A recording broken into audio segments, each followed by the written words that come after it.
We are gray. We are We are gray.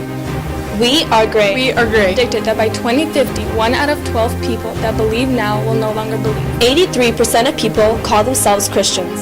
So, what is your purpose? You are the light of the world, a city on a hill that cannot be hidden. Your whole body is full of light. You are a chosen generation. He called you out of darkness to reveal your light. What's your color?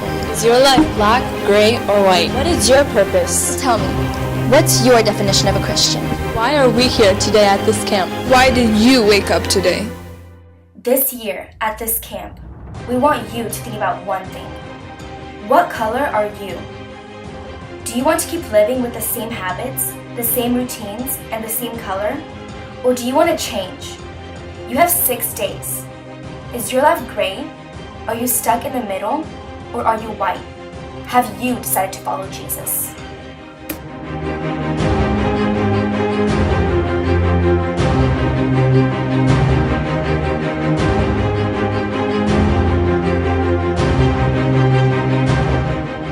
In Christianity, there is no middle. You can't have 1 foot in and 1 foot out. There is no gray. You can't question yourself. We today want to show you that there is only one color, the blood of Jesus.